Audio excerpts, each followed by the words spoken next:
Hi friends, welcome my channel. আজও একটা দুর্দান্ত স্বাদের রেসিপি নিয়ে হাজির হয়ে গেছি আপনাদের কাছে শেয়ার করব বলে।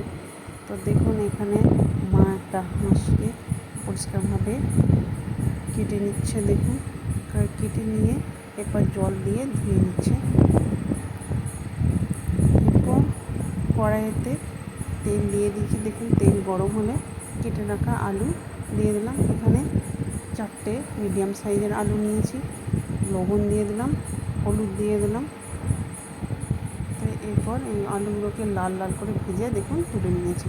এরপর সেই তেলের মধ্যে আরও 50 গ্রামের মতো তেল দিয়ে দিলাম। এরপর তেজপাতা দিয়ে দিচ্ছি 2টো, এলাচ দিয়ে দিলাম 4টে, চিনি দিয়ে দিলাম 2 চামচ যাতে কালারটা খুব ভালো হয়। এরপর কুচানো পেঁয়াজ ও কাঁচা লঙ্কা দিয়ে দিলাম। এখানে মিডিয়াম সাইজের 4টে পেঁয়াজ নিয়েছি ও কাঁচা লঙ্কা নিয়েছি। 4 থেকে 5টা টমেটো দিয়ে দিলাম, 2টো মিডিয়াম সাইজের। দেখুন, এখানে হাঁসের মাংস নিয়েছি প্রায় 2 কেজির মতো। এরপর রসুন দিয়ে দিলাম 2 চামচ। এরপর আদা বাটা দিয়ে দিলাম 2 চামচ, জিরে গুঁড়ো 1 চামচ, হলুদ গুঁড়ো 2 থেকে 3 চামচ, লঙ্কা গুঁড়ো 2 চামচ।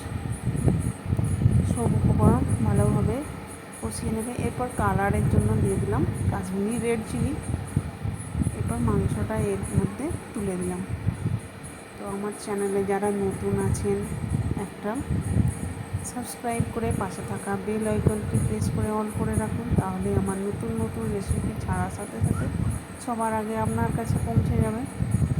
তো স্বাদ মতো লবণ দিয়ে দিলাম। তারপর ভেজে রাখা আলুগুলো দিয়ে কিছুক্ষণ কষিয়ে নিয়ে দেখুন, এরপর প্রেসারে দেব।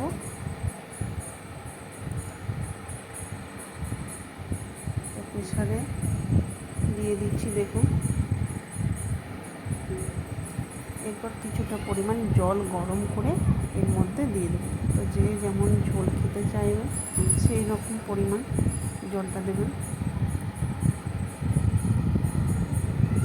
2 থেকে 3টে সিটি বাজিয়ে নামিয়ে নেব। দেখুন, এখানে হয়ে গেছে। ভাত বা রুটির সাথে খেতে দুর্দান্ত লাগবে।